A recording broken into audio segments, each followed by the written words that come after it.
appreciate it, man. Okay, let's go ahead and do the daily recap, though. Rewind. All right, that's my rewind voice. Welcome to the daily recap, ladies and gentlemen, boys and girls, on BreakyCPK of what is February 28th, 2017. Of course, the last day of February, actually. And I know I call this the daily recap, but it's really a weekly recap, as I have been AFK for a little bit here. And a couple of, really one major event taking place that I'm going to kind of go over and recap here. And then another couple of other events that we'll quickly go over as well. So try not to take too long with this, but here we go. We'll kick off right with it. The Star Ladder I-League Star Series. Season number 3 did happen this last weekend in China, of course, in Shanghai, China, over the course of 3 or 4 days, I believe. And obviously it had 8 teams in it, 4 of them being invited, 2 of them being invited, excuse me, I'm thinking of another event. 2 of them being invited, and then the other 6, of course, had to qualify. Obviously the qualifiers have been taking place throughout these last couple of months here. Been a lot of fun. I actually got to cast a bit of the American qualifiers. I actually had a lot of fun with that. Anyways, that's not about me. It's about this event and how it played out. So we do look at the group stages here. OG taking Group A pretty decisively in the end. Again, I was able to chime into a little bit of matches here or there. I'm going to be blunt with you guys. I didn't get the chance to watch a whole lot of this event. I do plan to go back on some of the VODs at least and watch throughout this week, but a lot of this is going to be going on what we see here in the Liquipedia, but it looks like OG took care of business pretty decisively as expected. On the other side, Team Liquid being the victors. Now, they ran into VGJ in that first matchup there. Had to go to a 3-game series. Let's see how that played out, actually, in full. Yeah, wow, that's right. That's the 80-minute match. Okay, that I did chime in for a little bit of, and I did see that finish, and that was a nearly 80-minute match. It came down to the wire. In the end, though, VGJ was victorious, thus setting up the comeback necessary for Liquid, but they were able to finish. How about that? They lose a nearly 80-minute match, and then they follow up the next game with a 26-minute victory. But that's just kind of funny how that happens sometimes. Obviously, running that Naga Siren in the first game didn't ultimately do it for them in the end, but that has a tendency to make games a little more lengthy. We don't see too many Naga Sirens, but Team Liquid attempted to run one there, coming up short. Anyways, point is, they did win it in the end, and ultimately won the group. VGJ also happened to win, to stay alive in the group, though, and get that second seed, and that's important. We'll get to in just a little bit, obviously, as they knocked out DC, and then eventually Wings Gaming in the end. DC, Digital Chaos, arguably had one of the more disappointing results of the event. Now, this is obviously a very difficult event. There's 8 very good teams in this event, so it's not like there's any of these matchups where it's like, oh, this team is just outclassed. Frankly, I feel like all of these teams definitely deserve to be here, and this is one of the more well-rounded sound events that we've had so far, especially with patch 7.0, that's for sure. So this was definitely a really good tournament to kind of really get a good idea of where teams stand in patch 7.0 and in the competitive scene. And on the other side, how about TNC Pro Team also squeaking out over there as they squeaked out of Group A? Again, a team that it's been interesting with TNC because they won WSG. Now, people looked at that as like, oh, what does that really mean? Even I did to an extent. Again, WESG didn't deserve to be an event that was like, oh, TNC won and now they're big dogs. Now they're all of a sudden a team to reckon with. But it was something. I mean, they had to defeat some quality teams. The now known Cloud9.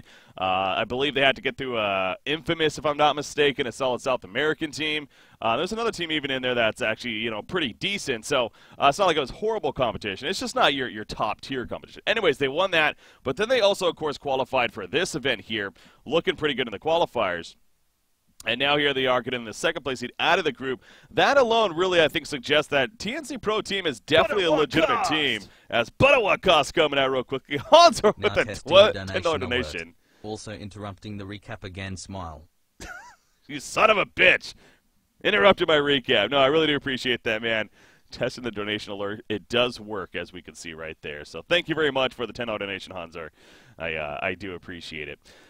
Anyways, kind of getting the bearing straight again. Here we are back to the coverage here. So TNC Pro Team, again, it's great to see them coming in the second place, doing it over Team Secret and IG Vitality. Now, Secret, a little bit of bias for me that a little bit disappointed to see them not moving on because, KSU obviously have a lot of history with them.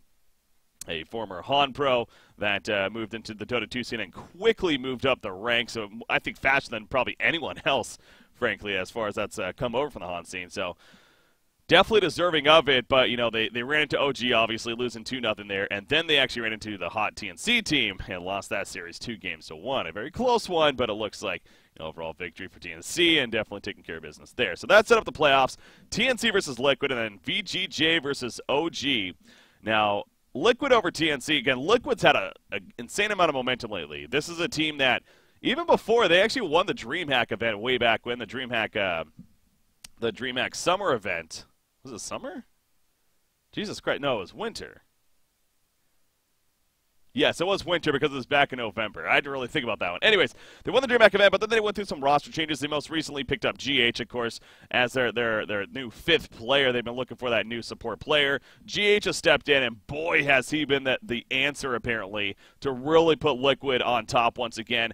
Obviously, they qualified for this event on top of also qualifying for the DAC qualifiers, the Dota 2 Asian Championships, that is. And they did it in dominating fashion, frankly. So this is a team that really is making statements, and obviously with this event, they did it so even more. Again, not only making the finals, but they win it in the end. Spoiler alert, 3-1, as you can see right there. So not to get ahead of ourselves, but obviously Liquid, very deserving, getting the 3-1 victory in the end, and they are your Star Ladder champions. And most noticeably going to be a team that probably should expect an invite to the Kiev Majors. I also plan to talk about that in just a second right here. But anyways, before we get into that, you see right here, VGJ had to take out OG to get to the finals. They lost the first game, actually. And when you're down 1-0 against a team like OG, who's one of the, if not the top team, you could argue if you had a rankings as of the last 5-6 months right here, OG would be the #1 in the team rankings. I don't care what you say. I think with the results, they kind of speak for themselves. OG is the #1 team right now in Dota 2. And VGJ was able to upset them, you could definitely say, safely right here. So doing so, with these lineups here, I'm kind of glancing through them. Anything very unique? Not necessarily that I'm noticing, but look, okay, they did run the Naga there in game number 3, it looks like, but only a 38-minute game. A gyrocopter being ran by OG, really? They ran a gyrocopter. Looks like the core gyrocopter in the hands of Notel would be my guess. How did that game 3 turn out? Yeah, looks like, wow, they ran the gyrocopter there. Didn't work in the end, but that's a funky pick to make happen for an elimination match right there. And so, and not to take away from VGJ's victory, but you got to kind of wonder about that, I guess, what OG did right there.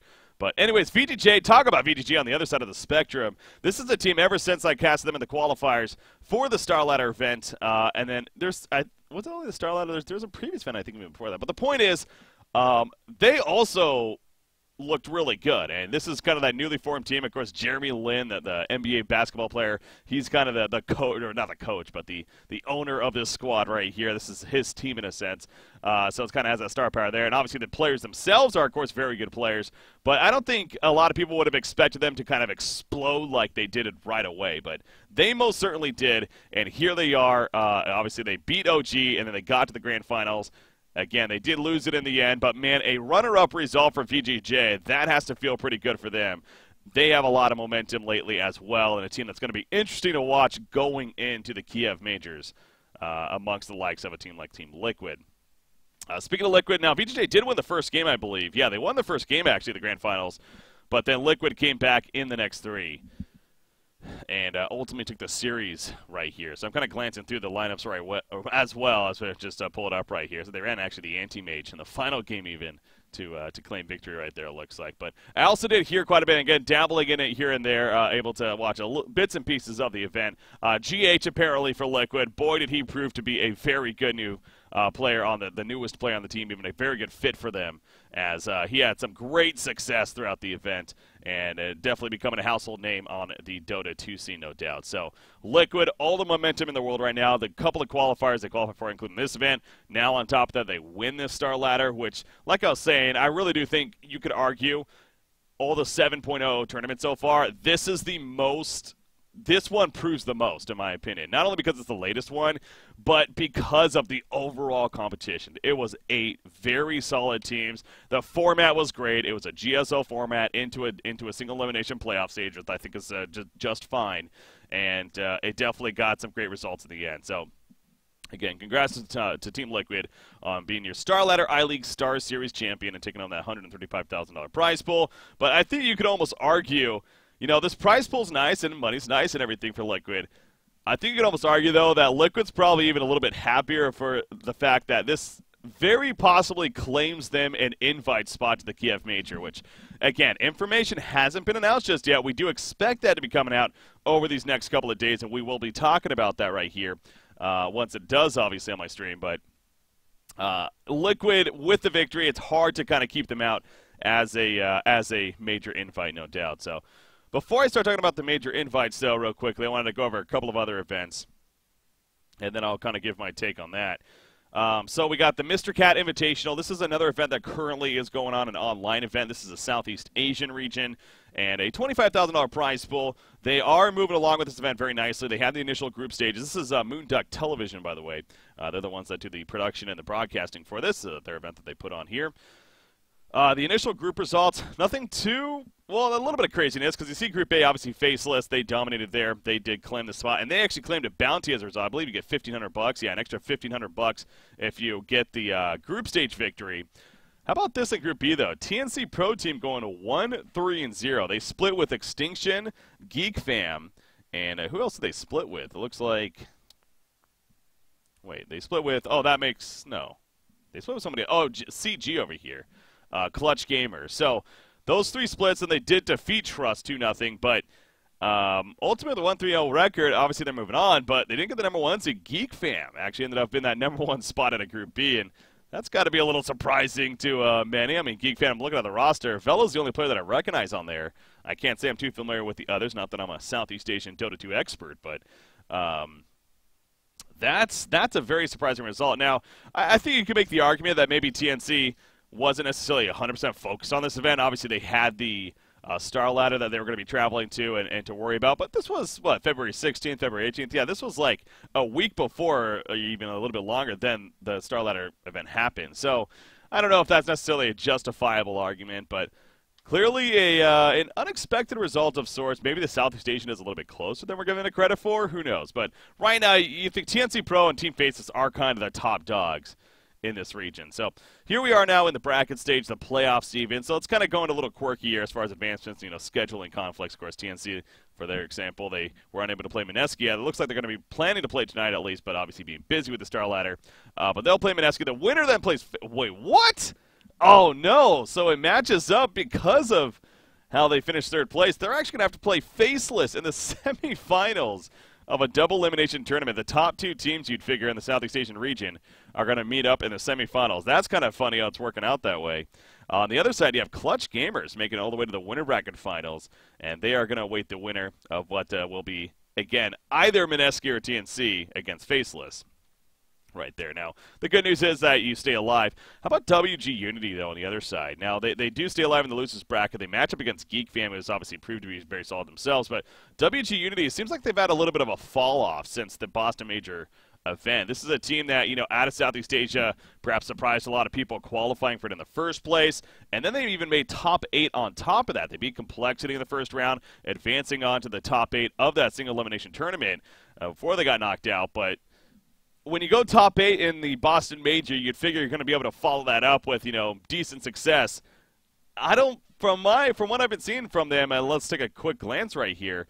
Yeah, post-Boston Major, they haven't done a whole lot right here. Okay, well, a couple of first places, I guess. And as I say that, you know, some minor events, sure. But then the ESO one Genting, you know, they got that 7th, 8th spot, I guess, you know, one of the last 2 spots there. So, yeah, I guess I shouldn't be over the top, but this was right after, to be fair. Now, in these last couple of months, yeah, they really haven't been doing a whole lot with any kind of success or the qualifiers. I think they've been having pretty disappointing qualifying results as well. So, point is, this is a team that, you know, is dropping off a bit. It'll be interesting to see how they do in this event, and also as the the Kiev Major event is going to be coming up here soon with the qualifiers and everything. So, but again, it goes back to the top dogs are Faceless and TNC Pro Team in these in this region. Now, how about Clutch Gamers? Who's that? Because they're in the winter finals. They obviously finished second right there, but again, names that I can't say I'm too familiar with. But well, it'll be fun to kind of see how Southeast Asia maybe adapts and changes somewhat as we get into the next major here of the Kiev Major. But that's the Mr. Cat Gamer. It does continue tonight, it looks like, with the playoffs. And there we go with that information. Other than that, there's not a whole lot else going on here. Or to really recap, kind of some biased news, I guess you could say. Pro Dota, the team actually, has kind of had a couple of roster changes. First off, there's a complexity situation, which I don't believe I've streamed since that happened. So just a real quickly note on that. Obviously, Cancel no longer a part of Complexity. They had apparently they had a group meeting, and it came to a mutual decision that Cancel would no longer be a part of the team. He's going to go on and continue his streaming career and look for another team, I'm sure. But it just simply, I guess he just wasn't fitting with the synergy of the team. So yet again, going through another roster change, and obviously had a pretty awkward time as there's a major right around the corner. But it is what it is. They do pick up 747, who just recently, I believe, he actually got 9K MMR in the North American region. So, you know, there is a little bit of a positive there as far as picking up a solid player. Now, again, this is me kind of speaking of what I've just been hearing. I've heard rumors that I guess 747 does have history with his attitude, not necessarily being the most positive all the time, but whenever you join an organization and a team like this, I would like to think that ideally could and will change. You know, a great leader like Swinno Melons at the head right there, you know, going to keep things intact, and hopefully things come together for Complexity. Will it? You know, we'll have to wait and see, obviously. But seems like he's kind of a solid fill-in. He did fill in during the elimination mode, and actually looked pretty good in the matches that we saw him play with Complexity right there. But of course, we're gonna have to really see how they do in the upcoming qualifiers of the Kiev Majors. So that'll be fun to see. And then another roster change, kind of more of a minor one, but still fun for me at least. Mickey, a former Han Pro, one of the better Han players, younger Han Prodigy players. I've compared Mickey a lot to Zai, actually. Who's a young player that really broke onto the scene and has a lot of potential. He's joined back up with Insania, actually, as a part of Pro Dota, the new team there. Come With Me, actually, also joining Pro Dota. Looks like Mastermind and Boogie being removed from the roster. Don't really know 100% on the news right there, but the point is, I guess there's an article on it. We can check it out real quickly. Facing up qualifiers again. All right, so it's pretty simple right there. Okay, so anyways, they just have a new roster. But yeah, that'll be fun to see how that new roster does, especially with Mickey and Insania. And again, former Han history there with those players. So, all right, so that's it for the daily recap, guys. Hopefully you guys enjoyed it. What is February 28th, 2017? Again, more of a over the weekend recap here as far as the Star